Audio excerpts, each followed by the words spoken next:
Hello friends, അസ്സലാമു അലൈക്കും. വീണ്ടും ഒരു പുതിയ വീഡിയോയിലേക്ക് സ്വാഗതം. ഞാനിന്ന് വന്നിട്ടുള്ളത് ഒരു കുഴലപ്പത്തിൻ്റെ റെസിപ്പി ആയിട്ടാണ്. ബേക്കറിയിൽ നിന്നൊക്കെ കിട്ടുന്നേക്കാളും നല്ല ടേസ്റ്റിലാണ് ഈ കുഴലപ്പം ഉണ്ടാക്കിയിട്ടുള്ളത്. ഇനി നമ്മുടെ ചാനലിൽ പുതിയ കൂട്ടുകാരാരെങ്കിലും വന്നിട്ടുണ്ടെങ്കിൽ അവരോടാണ് പറയാനുള്ളത്, ഒന്ന് സബ്സ്ക്രൈബ് ചെയ്തേക്കണേ. തൊട്ടടുത്തുള്ള ബെൽ ബട്ടൺ ഒന്ന് എനാബിൾ ചെയ്തേക്കണം.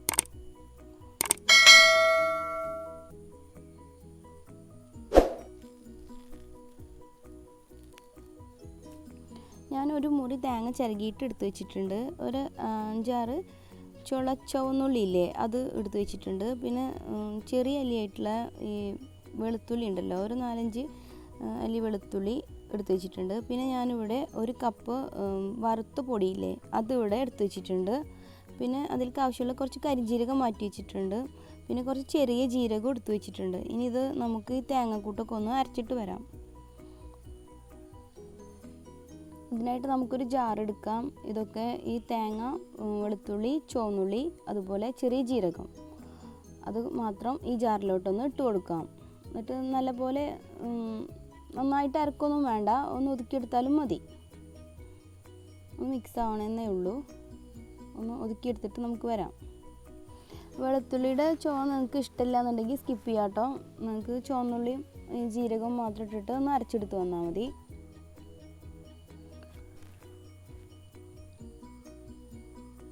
ഇപ്പോൾ നമ്മുടെ തേങ്ങ ഇവിടെ ഒതുക്കിയെടുത്തിട്ട് വന്നിട്ടുണ്ട്. ഇനി നമ്മൾ അടുത്ത സ്റ്റെപ്പ് എന്ന് വെച്ചെങ്കിൽ ഒരു കപ്പ് വെള്ളം ഒഴിച്ചിട്ട് ഒന്ന് തിളപ്പിച്ചെടുക്കണം. നമ്മൾ പൊടി വാട്ടിയിട്ടാണ് ഇത് ഉണ്ടാക്കുന്നത്. അപ്പോൾ അതിനായിട്ട് കുറച്ച് വെള്ളം ഒഴിച്ച് കൊടുക്കാം. പാകത്തിനുള്ള വെള്ളം ഒഴിച്ച് കൊടുത്തിട്ടുണ്ട്. കുറച്ച് ഉപ്പ് ഇട്ട് കൊടുത്തിട്ടുണ്ട്. നമുക്ക് എന്നിട്ട് ഈ തേങ്ങ കൂട്ടില്ലേ ഇപ്പോൾ ഉണ്ടാക്കിയത്, അത് ഇതിലോട്ടൊന്ന് ഇട്ട് കൊടുക്കാം. അപ്പോൾ നമ്മൾ കുറച്ച് വെള്ളത്തിൻ്റെ അംശം അതിലും ഉണ്ടാവുമല്ലോ, അപ്പോൾ ഒരു കപ്പ് വെള്ളം ഒഴിച്ച് കൊടുത്തിട്ടുള്ളൂ. അപ്പോൾ ഇതിലോട്ട് കുറച്ചും കൂടി ഉപ്പ് ഇട്ട് കൊടുക്കുന്നുണ്ട്. ഇനി തിളച്ച് വന്നപ്പോൾ ഞാൻ ഗ്യാസ് സ്റ്റവ് ഓഫ് ചെയ്തിട്ടുണ്ട്. എന്നിട്ട് പൊടി ഇട്ട് കൊടുക്കുന്നുണ്ട്.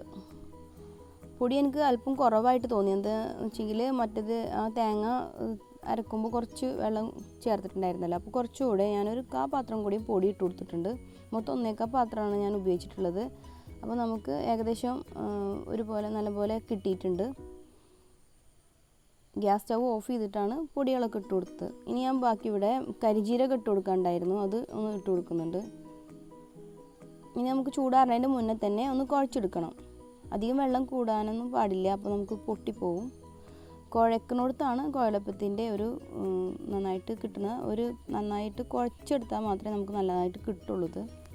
നമുക്ക് കൈക്ക് പിടിക്കാൻ ഒരു സഹിക്കാവുന്ന ചൂടുണ്ടല്ലോ, അതുപോലെ കഴിഞ്ഞാൽ നമുക്കൊന്ന് നല്ല പോലെ ഒന്ന് കുഴച്ചെടുക്കാം.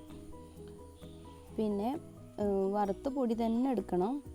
നമ്മൾ ഉണക്കി പൊടിക്കുകയൊക്കെ ചെയ്യൂലേ, അതൊന്നും എടുക്കാൻ പാടില്ല. വറുത്തിട്ടുള്ള പൊടി തന്നെ ഇതിന് എടുക്കാൻ ശ്രമിക്കുക. ഞാൻ കുറച്ച് കയ്യിൽ കുറച്ച് ഓയിലും കൂടി തേച്ചിട്ട് ഒന്ന് കുഴച്ചെടുത്ത് വെച്ചിട്ടുണ്ട്. ഇതേപോലത്തെ കുഴലോ അല്ലെങ്കിൽ ഇതേപോലത്തെ ആകൃതിയിലുള്ള വല്ല ഇതേപോലത്തെ എന്തെങ്കിലും കുഴൽ പോലത്തെ രൂപത്തിലുള്ളത് എടുക്കുക. അതിലാണ് നമ്മൾ ഷേപ്പ് ചെയ്തെടുക്കുന്നത്. ഇനി ഓരോന്ന് ഞാൻ ചെറുനാരങ്ങയുടെ അത്ര ബോൾസ് ആക്കിയിട്ടൊന്ന് മാറ്റി വെച്ചിട്ടുണ്ട്. അപ്പോൾ നമുക്ക് മുഴുവൻ ബോൾസ് ഞാൻ അങ്ങനെ ആക്കി വെച്ചിട്ടുണ്ട്. ഒരു 28 ബോൾസോളം കിട്ടി ഇങ്ങനെ ആക്കിയിട്ട്. ഇനി ഞാനൊരു വാഴയുടെ ഇല എടുത്തുള്ളത്. നിങ്ങളുടെ അടുത്ത് പ്ലാസ്റ്റിക്കിൻ്റെ കവറുണ്ടെങ്കിൽ അങ്ങനെ ഉപയോഗിക്കാം. ഞാനിപ്പോൾ വാഴയുടെ ഇല കിട്ടിയതുകൊണ്ട് അത് വെച്ചിട്ടാണ് പരത്തിയെടുക്കുന്നത്. പിന്നെ ചപ്പാത്തി കോയിൽ വെച്ചിട്ട് ഒന്ന് പരത്തിയെടുക്കാം. നല്ല നൈസാവണമെന്നൊന്നുമില്ല, എന്നാലും ഒന്ന് പരത്തിയെടുക്കാം. നമുക്കൊന്ന് റോളാക്കി കിട്ടണമല്ലോ, അങ്ങനെ ഒന്ന് പരത്തിയെടുക്കാം. നമുക്ക് ഇങ്ങനെ തന്നെ പരത്തണമെന്നില്ല. പ്രസ്സിൽ നമ്മൾ പത്തിരി ആക്കും പോലെ ഒന്ന് പത്തിരി പോലെ നമ്മൾ അമർന്ന് കിട്ടിയിട്ട് അത് റോളാക്കി എടുത്താലും പറ്റും. ഞാൻ അങ്ങനെയും ചെയ്തിട്ടുണ്ട് ഇതിൽ.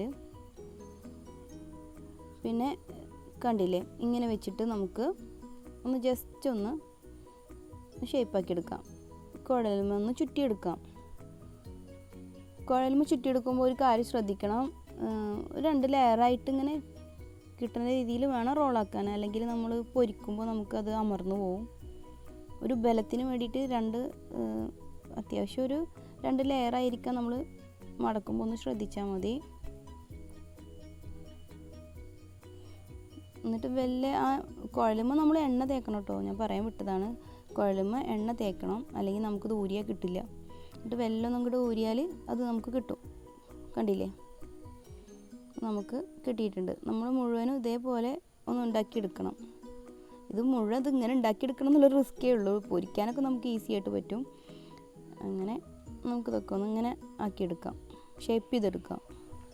പാത്രം ഒന്ന് ഓയിൽ വെച്ചിട്ടൊന്ന് ഗ്രീസ് ചെയ്യാം, അല്ലെങ്കിൽ പാത്രത്തിൽ ഒട്ടിപ്പിടിച്ചാൽ അതൊരു ബുദ്ധിമുട്ടല്ലേ. അപ്പോൾ അവിടെ പാത്രമൊക്കെ ഒന്ന് ഗ്രീസ് ചെയ്തെടുക്കണം ഓയിൽ വെച്ചിട്ട്, അപ്പോൾ നമുക്ക് ഒട്ടിപ്പിടിക്കില്ല.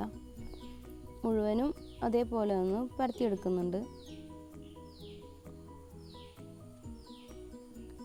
പ്രസ്സിലാണ് നമുക്ക് ഒന്നുകൂടി ഈസി തോന്നുക. ഞാൻ കുറച്ച് ഇങ്ങനെ പരത്തിയിട്ട് പിന്നെ ബാക്കിയൊക്കെ പ്രസ്സിലാണ് പരത്തിയത്, പിന്നെ ഒന്ന് റോളാക്കി എടുത്തേ ഉള്ളൂ. എല്ലാവരും വീട്ടിലൊന്ന് ട്രൈ ചെയ്ത് നോക്കേണ്ട റെസിപ്പി തന്നെയാണ്. നമ്മൾ ബേക്കറിയിലോട്ടൊന്നും ഓടണ്ട ഇനി ഇതൊന്നും വാങ്ങാൻ. ലോക്ക്ഡൗണോ അല്ലേ, നമുക്ക് ആഗ്രഹമുള്ളത് വീട്ടിൽ തന്നെ ഉണ്ടാക്കാമല്ലോ. നമ്മൾ റോളാക്കി കഴിഞ്ഞാൽ അതിൻ്റെ അറ്റം ഒന്ന് ഒട്ടിച്ച് കൊടുക്കണം. ഞാൻ വീഡിയോയിൽ ചെയ്യുന്ന പോലെ തന്നെ ഒന്ന് ഒട്ടിച്ച് കൊടുക്കണം, അല്ലെങ്കിൽ നമ്മൾ ഫ്രൈ ചെയ്യുമ്പോൾ അത് ഇങ്ങനെ തുറക്കാനുള്ള ചാൻസ് ഉണ്ട്. അപ്പോൾ ഒന്ന് ജസ്റ്റ് ഒന്ന് കൈ കൊണ്ടൊന്ന് ഒട്ടിച്ച് കൊടുക്കാം. എന്നിട്ട് വെല്ലം ഇങ്ങോട്ട് ഊരുക. അപ്പോൾ നമുക്ക് വെല്ലം ഇങ്ങോട്ട് ഊരാൻ പറ്റും. എണ്ണ തേച്ചുകൊണ്ട് പിന്നെ പെട്ടെന്ന് നമുക്കൊണ്ട് ഊരാൻ കഴിയുമല്ലോ. അപ്പോൾ എണ്ണ തേക്കാൻ മറക്കാതിരിക്കുക കുഴലുമ്മ. അതുപോലെ നമുക്ക് എല്ലാതും ഒന്ന് ഉണ്ടാക്കിയെടുക്കാം.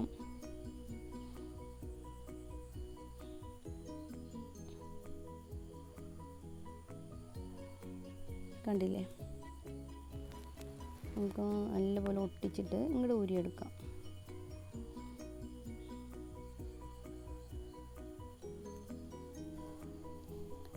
ഇനി ഞാൻ കുറേയൊക്കെ പ്രസ്സിലാണ് ഞാൻ പരത്തിയത്.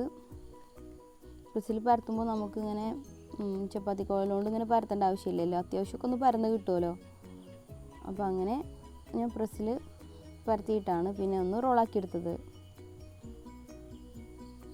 ഇതേപോലെ നമുക്ക് ചെയ്തെടുക്കാം. ജസ്റ്റ് ഒന്ന് ഓയിൽ തടവാം, ജസ്റ്റ് ഒന്ന് റോളാക്കി എടുക്കാം.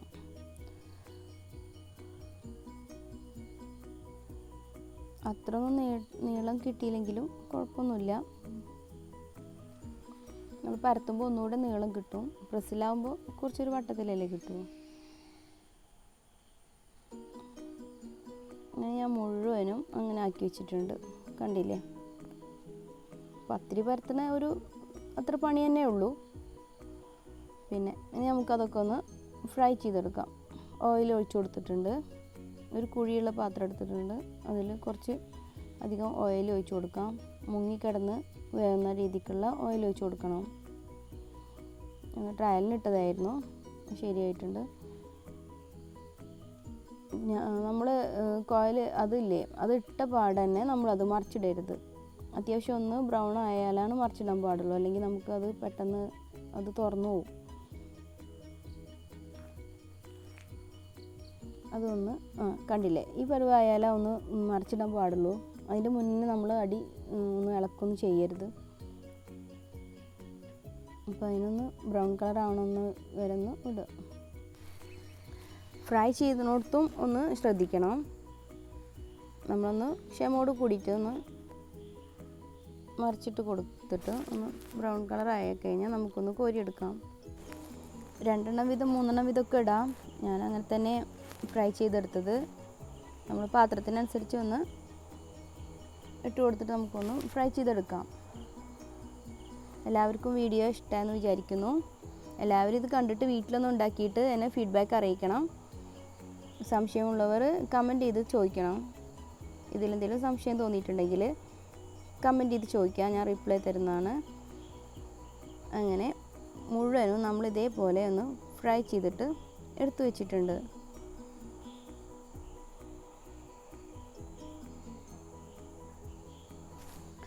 അപ്പോൾ നമ്മുടെ കുഴലപ്പം ഇവിടെ റെഡി ആയിട്ടുണ്ട്. എല്ലാം ഞാൻ അതുപോലെ സെർവിങ് ഡിഷിലേക്ക് മാറ്റി വെച്ചിട്ടുണ്ട്. പിന്നെ കണ്ടില്ലേ, നല്ല ക്രിസ്പി ആയിട്ടുള്ള നല്ല ടേസ്റ്റോട് കൂടിയിട്ടുള്ള ബേക്കറിയിൽ നിന്ന് മേടിക്കുന്നതിനേക്കാളും നല്ല ടേസ്റ്റിലുള്ള കുഴലപ്പം നമുക്കിവിടെ കിട്ടിയിട്ടുള്ളത്. നിങ്ങൾ എന്തായാലും വീട്ടിൽ കുട്ടികൾക്കും വലിയവർക്കും എല്ലാവർക്കും ഇഷ്ടമാവും. എല്ലാവർക്കും ഒന്ന് ഉണ്ടാക്കി കൊടുക്കണം. എന്നിട്ട് ഫീഡ്ബാക്ക് അറിയിക്കണം. വീഡിയോ ഇഷ്ടമായാൽ ലൈക്ക് ചെയ്യാനും കമൻറ്റ് ചെയ്യാനും ഷെയർ ചെയ്യാനും മറക്കരുത്. അപ്പോൾ അടുത്ത വീഡിയോ ആയിട്ട് വരുന്നവരേക്കും ബൈ. Thanks for watching.